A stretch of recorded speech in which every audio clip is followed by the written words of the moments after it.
In part 2, we are going to learn about some of the other job attitudes that psychologists might measure as part of their work.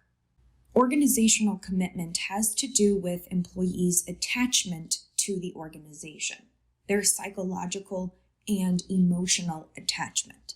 When we measure this attitude, we look at 3 elements: employees' acceptance of the organization's values, their willingness to help the organization reach its goals, and their desire to stay with the organization.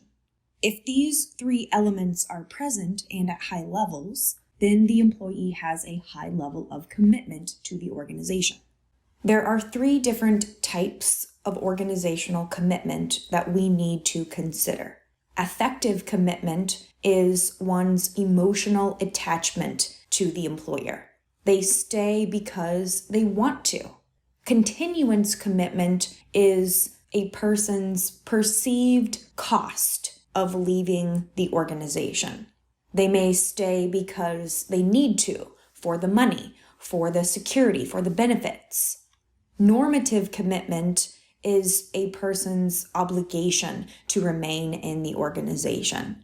They stay because they ought to. They stay because they owe it to their family, their colleagues, their manager. By measuring these 3 types of commitment, we can better understand why employees are attracted to, stay with, or even leave an organization. Psychologists might also measure employees' identification with their employer. The identification process occurs when people experience pride or honor from working at their employer. They want to be associated with it. They want people to know that they work there. When people identify with their organization, they tend to be more cooperative, put forth more effort, participate more, share information more, and exhibit organizational citizenship behaviors. But when they don't identify with their employer, they're more likely to behave in unethical ways, more likely to commit to bad decisions, and are less likely to speak up. This chart can help you evaluate your level of identification with your employer or the university. In each of the 7 rectangles, there are 2 circles. One represents you, and the other circle represents your organization.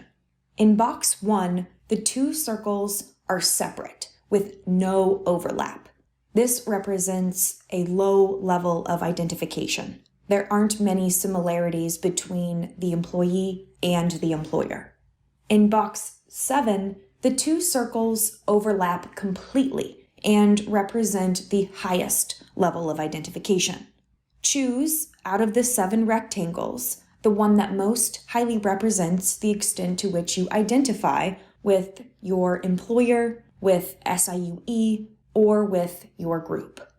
Another job attitude of interest to psychologists is engagement. Employers want their employees to be enthusiastic about their work and put forth the amount of effort and energy required to succeed. Employees who are not engaged might be experiencing psychological burnout. Engagement tends to be highly correlated with the other attitudes in that people who are highly satisfied, highly committed, also tend to be highly engaged. Yet this concept is slightly different because it's a state of mind that can change more dramatically than the other attitudes. All of these job attitudes are influenced by our core self-evaluations, our assessments or judgments about ourselves, including our strengths and weaknesses, our circumstances, and so on. There are thought to be 4 indicators or measures of core self-evaluations, each one providing some insight into how people think about themselves and their environment. Self-esteem is our general belief about our self-worth. It is not situation-specific. Generalized self-efficacy, on the other hand, is situation-specific. This is our belief about whether we are able to complete a specific task or succeed in a specific situation. You might have high self-efficacy in your psychology courses because you are confident that you are going to do well, but low self-efficacy in your chemistry courses because you aren't sure about your ability. Locus of control is the degree to which we take responsibility for our own actions and accept the consequences of our actions.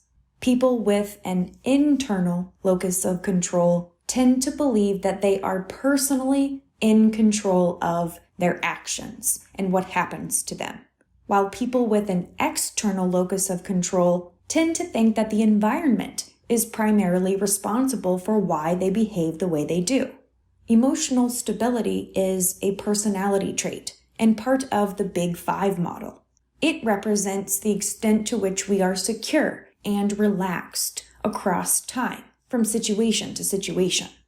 Take a moment to pause the video and assess your core self-evaluations using this sample questionnaire.